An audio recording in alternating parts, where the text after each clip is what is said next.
Hello Ray guys, good morning. Literally, bagong gising ka lang talaga. Yes. Gising ko lang guys, naghilamos lang ako. And toothbrush.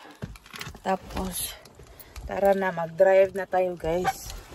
Kasi, mag-volunteer work ako ngayon sa church. Nag-ask sa akin si Lena na pwede ba daw ako today. So, pwede ako kaya mag-volunteer ako doon sa church, guys.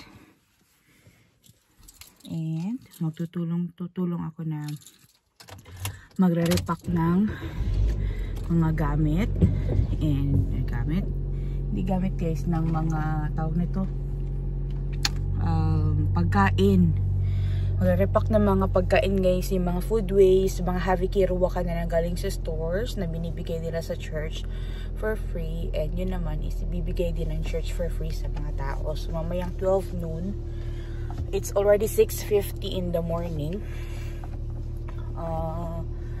12 noon yung pila doon sa Helontay sa Eurakunta, yung church sa Holala.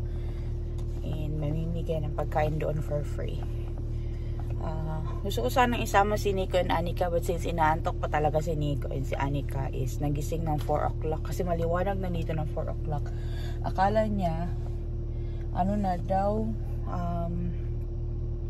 alas 7, hindi na siya makatulog agad ulit guys kasi maliwanag na nga. Kasi sa kwarto ni Anika guys, sisilip niya kasi agad-agad yung bintana, kaya yun, gising na siya. Ngayon, inaantok pa ulit. Ako din, inaantok. Pero, mas gusto ko talagang pumunta din doon. Kaya, drive na ako. So, mamaya, papatuloy namin yung garden work namin, guys. Konti na lang. Kasi, andyan na pala yung karo, na binili ni Nico kahapon yung mga wood chips doon sa kapitbahay namin. We're so thankful na yung kapitbahay namin, guys, sinulungan kami. And, alam nyo ba, hindi din siya humingi ng panggasolina kasi usually nagbibigay kami ng panggasolina, no?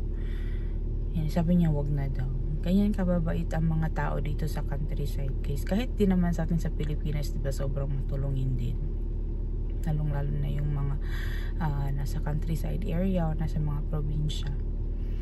But yeah, I'm so happy. And alam niyo, loading pa yung utak ko. Loading bang utak? Tapos umulan kahapon. Sabi ko baka today mag mushroom picking ako. Pero kung mapagod ako today guys doon sa pag-repack ng mga pagkain kasi mabigat din yun, marami yung babalutin. So baka wala na ako energy pagkahapon. But let's see guys, hindi ko pa alam talaga. Come what may, ano lang yung magawa natin today na video. Yun na yun. But the main thing is, ito na muna, magpupunta ako sa church and magbabalot ako ng mga pagkain. Tutulong ako doon na magbalot ng pagkain. Of course, papakita ko sa inyo yung mga products or yung mga items na andoon guys na i-repack namin today. And I'm pretty sure sobrang dami na naman talagang heavy key. So tara na, mag-drive na muna ta guys. Layo pa tong piyahe. Dito na ako sa city guys. Lapit na tayo sa church, konti na lang. Alam niyo ba, ngayon lang ako nag-drive ng malayo talaga. Kasi pag nagpupunta kami dito, lagi si Nico ang nag-drive. So dito na tayo. Pasok na ako sa parking guys. And hindi ko alam ilang tao kami ngayon na magbabalot. Hindi ko rin alam gano'ng karami yung bags na babalutin namin today. But definitely more than 120 yan. Kasi parami yung mga tao guys na napupunta dito. Pumipila para sa food bags.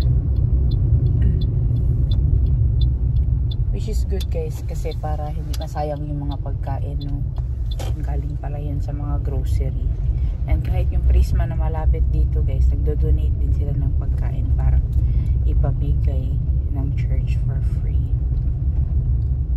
Dito na ako guys sa labas.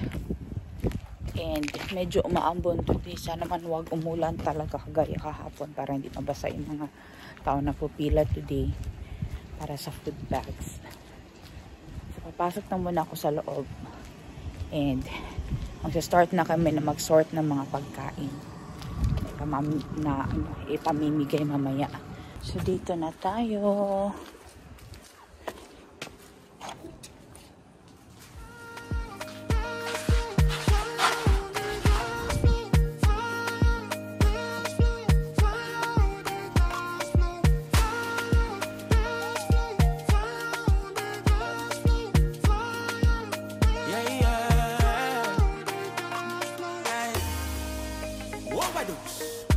Baby, can I dance with you? Squeeze me one more time again. Remind me of how we used to rock. Your charm never fades away. The way you smile, you kindle me, kindle me. The way you move, you kindle me, kindle me. The way you carry your body, oh, your charm never fades away. Hit me with a rhythm, African feeling. Make you jump and dance the ceiling. Light it up with fire. Uy, kaso ang New Valley. If you come with choir, let me hear them sing along. There is fire on the dance floor. There is fire on the dance floor. There is fire on the dance floor. There is fire on the dance floor.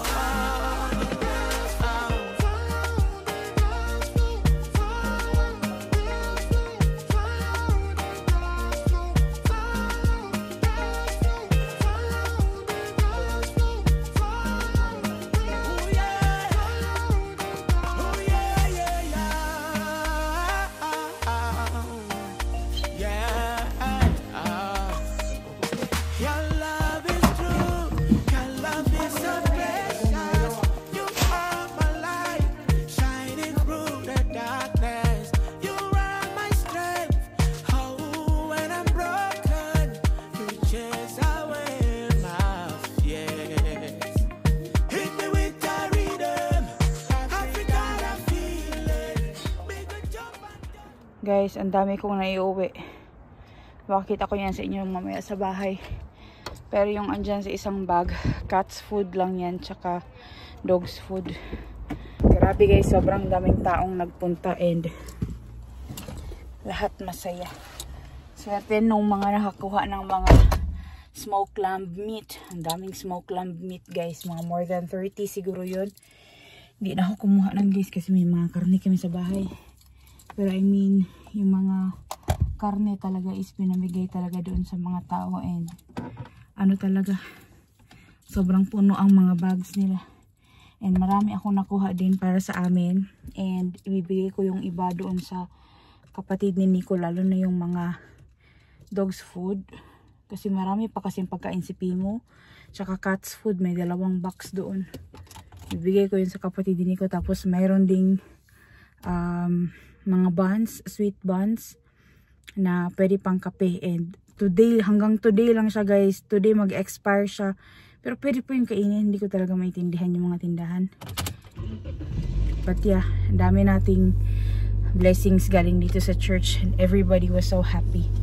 So we prepared 120 bags of food. Pero meron pang mga extra na binalot. So yung mga natira na pagkain guys, merong mga 5 or 6 boxes yun. Kumuha na lang yung mga ibang tao doon kung ano yung gusto nila. But yeah, drive muna ako pauwi ng bahay. Nandito na ako sa amin guys, pero hindi ko na dadalhin tong lahat na nandito. Ang iba iwan ko dito sa car kasi dadalhin naman namin to doon sa kapatid ni Nico. So yan yung dog's food guys. O tingnan nyo. Yan, 13.90 yan. Tapos meron tayong 2 cat's food. Ito pa dito yung isa. Ito. Yan pa o cat's food guys. So 2 cat's food guys para dun kay Heidi sa kapatid ni Nico. Ayan. 2 cat's food. Turkey salmon. May pa ang May pang cut guys, makaon manog turkey salmon, tapos dalawang pit ko tinapay, dadalhin ko dun sa kapatid niya. Tapos meron pa dito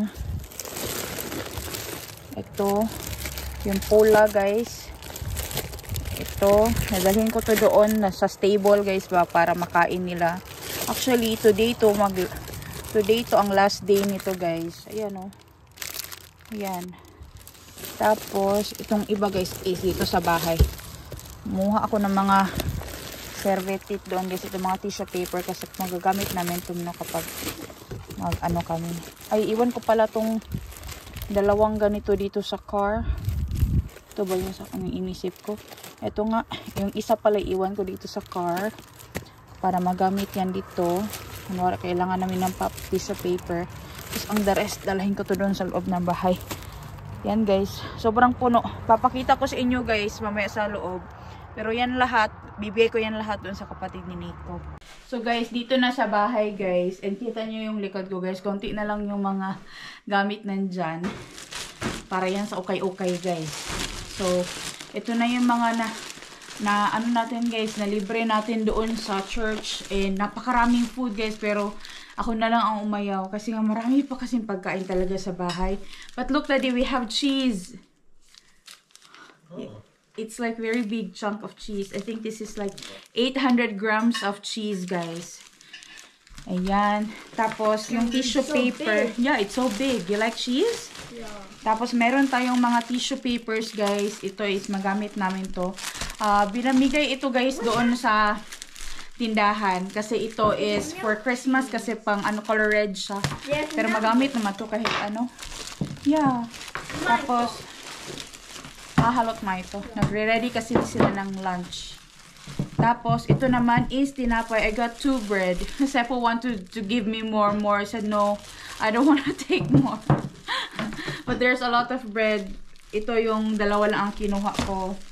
Tapos, meron tayong Taste of India Castello. Ito guys, yung cheese siya na meron siyang pepper. Para siyang cream cheese na merong pepper dalawa.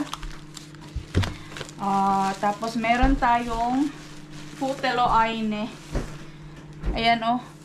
Andoon to guys sa Haviki kasi ito is na-open. So dilagyan nila ng bag. This one right away, the pastor gave it to me. He said, yeah, you can have that one. Oliko se vanha pastori vai se vanha mies se? Seppo is there. Sa pastor? Yeah, Pastor Seppo is there. Okay. Sa Hotel Aino yan, guys. Para siyang downy mo yata. Ito, soft lunch siya. Same as downy. Tapos, meron pa tayo dito mga tissue paper. Malaki naman ito, guys. Medyo malalaki ito. And we can use this one when we go to like grilling papers. I left one inside the car so we can use it there in the car. Ayan, tapos meron pa dito guys, ito Marabu na brookie, choco brookie, and Marabu choco brownie. Ayan, dalawa. Choco and brownie. Yeah, there's a kahabi ba? It's a brownie. How kumain sa tama mo, Hemin? Yeah. Wanna taste it? So meron tayong dalawa nito guys. Ayan. Halos lahat ng bags, lahat pala ng bags merong chocolates. Hindi na ako kumuha ng chocolate na yung chocolate bar. Merong mga Fatser na mga chocolate bars and Ferrero. Amazing guys, may pa Ferrero doon. Tapos ito pa, meron tayong shaky. Ito is chocolate drink siya. Ito is salted caramel. Tapos ito naman is sukla brownie, chocolate brownie. Ayan, so meron tayong tatlo. Oh, tatlo guys. I don't know how much is ito sa store guys kasi never akong bumibili ng ganyan sa store, no? Tapos ito guys, inabot ko sa akin ng pastor kasi nung dumating ang mga pagkain guys galing sa mga stores. Sabi niya, ito, gusto mo to, kuha ka nito, ganyan. Kasi marami kasi talagang pagkain guys, hindi talaga magkakasya sa isang bag na color white. Tapos meron tayo ditong Brente Mandler. Ito is caramelized siya na this Mantelli. Almond. Caramelized almond. Ha? Lusika. Ota Lusika. Caramelized almond ito guys. Ayan. So meron tayong tatlo. Pwede ko lang ito lagay sa table, no? Snacks ba? Ayan. Tapos, meron pa dito guys. Meron ding mga garlic. Ayan, kinuha ko itong mga garlic kasi pwede ko naman ito magamit. Kahit matubo ng garlic guys, okay lang yan. Tapos, ito, meron tayong Marianne na kakunen or cake. Cake siya guys. Dalawa siya. Dalawang piraso. Tapos, meron tayo nito. Have you tasted this? It's like it's a deli, like a Red Devil. This is hot and spicy. This is what you call this one? Like a Metzwurst. Like what is Metzwurst? Metzwurst. It's like a cured meat. Cured meat. And this is like a snack. So I have 4. Ayan. So, and we have a bag for our garbage. Plastic garbage. And then I got this one. Everybody got this yogurt drink. Ang daming ganito guys. Meron pa nga yung isa doon. Pero sabi ko hindi na ako kukuha niyan kasi hindi naman kasi namin mauubos agad-agad, no? So ito lang guys. Kasi nakakahiya din na magbitbit ng marami guys ba. And sobrang dami talagang pagkain. Na-amaze talaga ako kasi meron silang isang place na pinagkukunan ng mga pagkain guys. Like food bank siya. Na andoon yung mga pagkain. And sobrang daming yogurt and mga milk and milk product guys. Sobrang dami talaga. Hindi ko na nakuna na video lahat guys, no? Kasi nga busy as in. Paspas yung galawan namin today guys. Kasi nga maraming pagkain. Tapos late dumating yung ibang mga kasama namin. But grabe guys, sobrang sulit nito. I don't know how much is this in the grocery. Di ko to alam guys. Kasi never ako bumili ng mga ganito doon sa grocery. Oh my god. I mean, ma-amaze ka na lang talaga. And I'm so happy na nakapag-participate ako today. They were also thankful na dumating ako. Kasi kailangan din talaga ng tulong. Hindi pala ako regular na nag-volunteer doon guys. Kapag kailangan lang nila ng extra help. Parang on-call, nagpapa-on-call lang ako. Kasi nga meron din akong trabaho, no? And prioritize din talaga yung aking trabaho. Pero kung pagbibigyan naman ako na kumita talaga ako sa YouTube na maski siguro kada simana siguro ko dito guys. And hindi pala lahat ng churches sa Finland guys is nagdo-donate ng mga pagkain for free or meron silang ruokajakalu.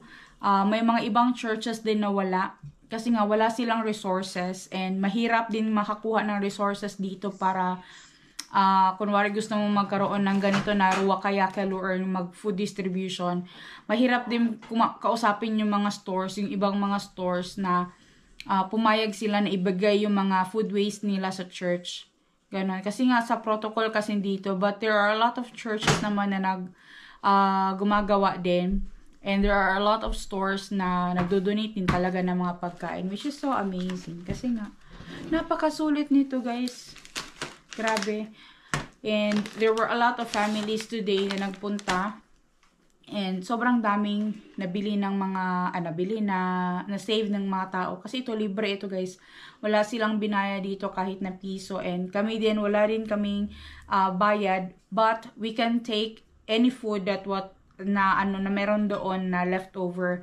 There was even like more than 30 bags or like package ba. Naku guys, ay mga more than 500 grams. I think that was 800 grams yung karne ng lamb meat that was smoked. That was so nice. But hindi na ako kumuha nun guys. Binigay na namin yung lahat ng mga karne doon sa mga bags or nirepack talaga namin siya para sa mga tao. Ayun. But it's so nice guys na naka-participate ako today. And yung mga pagkain na andoon sa sasakyan na iniwan ko, dadalhin namin yan today doon sa kapatid ni Nico. And isi-share namin yun doon sa kanila guys. Kasi hindi namin mauubos guys. Kasi dito sa bahay nga, nagbabawas kami ng sweets, no? Meron na ngang sweets na dito. Okay. Meron na ngang sweets dito guys. Kasi ito meron pa. Plus may mga tinapay pa doon. There are Pitcot as well and Pula there in the car. Let's give it to Kastari so they can have it for Kahavihuva. Nee. The dog's food is like so expensive. Small package is like 13 euros 90 cents. And there was like 2 boxes of cat's food. Nee. Hedi sanoit, hän ottaa? Niin, hän sanoi kiitos. Mä laitoin hänelle, I sent her a picture and then she said, yo, kiitos. Let's bring it to her later. But yun lang muna guys, kakain muna ako ng lunch kasi hindi pa rin ako nag-lunch na. Nag-coffee naman ako doon pero iba pa rin yung food talaga, na totoong food. But yeah, it was amazing kasi nga sobrang daming nakinabang talaga today guys and nakakatuwa na maraming tao nakakatipid through that way. Ano mo yung simple way ng pagtulong, but it means a lot sa ibang tao kasi nga, ano ba, marami din kasi ang mga walang trabaho dito guys. Most of the people na pumila pala doon guys is mga taga-Ukraine and from Russia. Yan. Tapos may mga Pilipino din ako nakita today na pumila doon. Pero hindi ko na sila napansin guys. Kasi andun kasi ako sa loob. Ako yung nagpapasa ng mga bags palabas. Kasi nga nilagay namin sila doon sa hallway. Kaya mabilisan din kasi ang pag-distribute ng food. Kaya hindi ko na sila nakawayan. Pero nakita ko guys na may mga Pilipino today. Hindi lang ako nakapag hi hello sa kanila. But it's good na pumunta sila para sila din is nakatipid din talaga. Halot kumain sa tamataon suklay wama. You don't like? Ayun, ani ka talaga ng chocolate drink. Gatas noon guys. Makain na pala sila guys. Yung chicken na natira namin from last day. Hindi namin nakain kahapon. So today kinain na talaga. And kinakain din ni Nico yung leftover pasta na ginawa ko. Ayun. So, it felt so good guys. So, mamaya, punta tayo ng Castari and dalhin natin yung tinapay doon sa kapatid ni Nico or doon sa aking sister-in-law. Ito guys ba, tikman natin ito. Anong lasa? So good, daddy.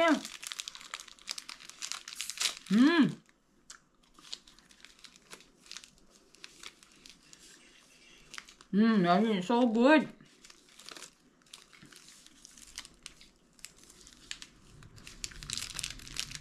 Harap. Ito siya. Spicy.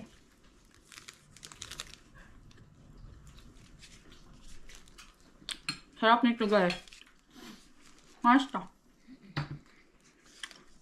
Makain mo na ng pasta. Ano guys?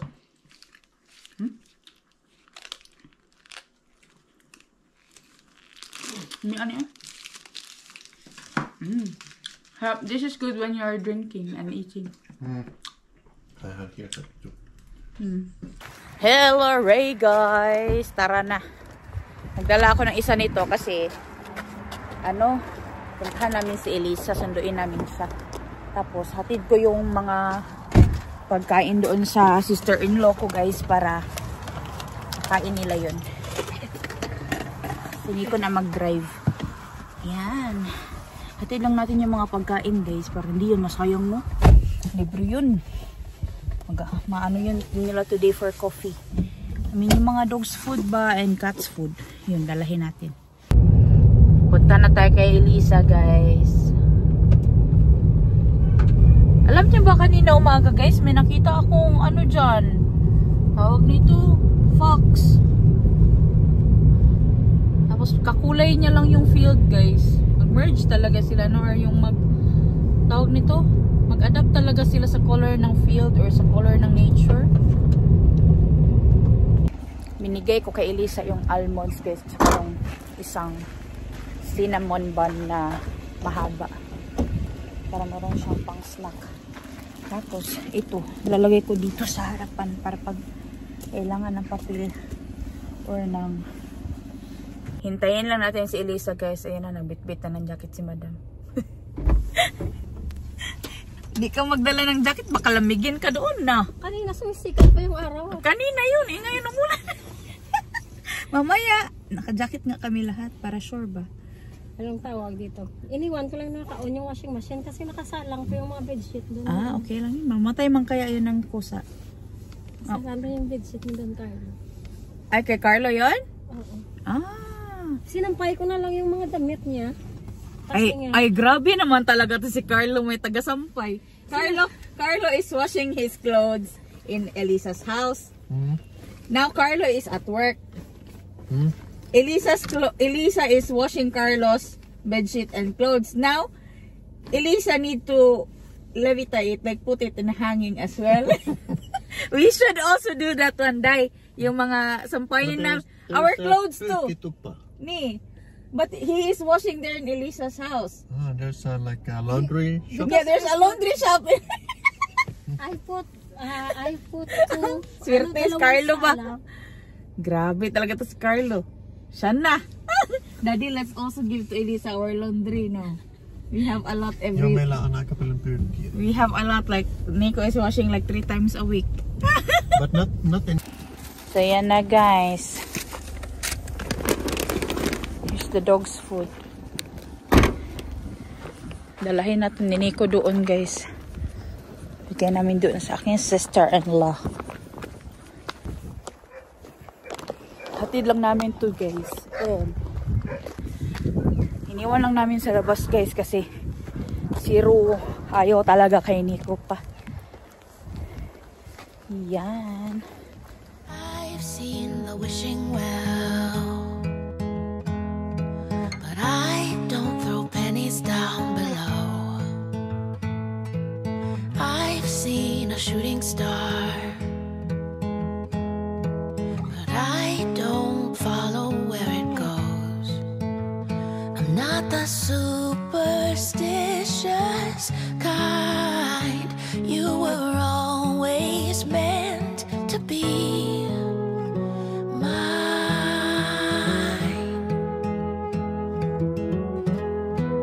La la la la la la la la.